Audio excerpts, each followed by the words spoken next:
వనపర్తిల ప్రజాపాలన బహిరంగ సభ మీటింగ్ ఉంటే పోయిండు కదా సీఎం రేవంత్ రెడ్డి సారు. ఇక సొంతూరు కొడంగలే అయినా సారు చదివిందంతా వనపర్తిలేనట. ఇక చదువుకునే రోజుల్లో పార్వతమ్మ అనే ఈ అమ్మోళ్ళ ఇంట్లోనే కిరాయికి ఉండేదట. అక్క అక్క అని పిలుచుకుంటా వాళ్ళ పిల్లలతోటి కలిసిమెలిసి వాళ్ళ ఇంట్లో ఒక్కలిగా కలిసిపోయి ఉండేదట.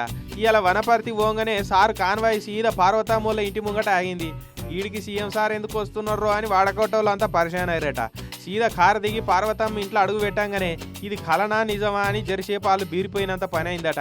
ఇక సార్కు మంగళారతి ఇచ్చి లోపలికి దోలుకొని పోయిర్రు. ఏయాళ్ళ తినొచ్చినవో తమ్ముడా అని ఇంట్లో పూరీలు చేసి ఉంటే ఒక సార్కు 4 పూరీలు పెట్టుకొచ్చి ఇచ్చిర్రు. ఇక వాళ్ళ మంచి చెడ్డలు అరుచుకుంటా అప్పటి జ్ఞాపకాలన్నీ యాద్ చేసుకుంటా వాళ్ళ ఇంట్లోనే పూరీలు తిన్నాడు సారు. రేవంత్ రెడ్డి మా సొంత తమ్ముని లెక్క ఇప్పుడు మా ఇంటికి వచ్చి వనపర్తిల మమ్మలను పెద్ద సెలబ్రిటీలని చేసిండు. అందరూ మా గురించే మాట్లాడుకుంటున్నారు. అరే వీళ్ళకు రేవంత్ రెడ్డికి ఇంత దగ్గర నాని ఇంటికి వచ్చి ఆరాలు తీస్తున్నారని ఇక మస్తు సంబరపడుతున్నది పార్వతమ్మ. వనపర్తిలోనే ఇంతమందిలో మాకు గౌరవం తెచ్చిపెట్టింది. మాకు చాలా సంతోషంగా ఉంది.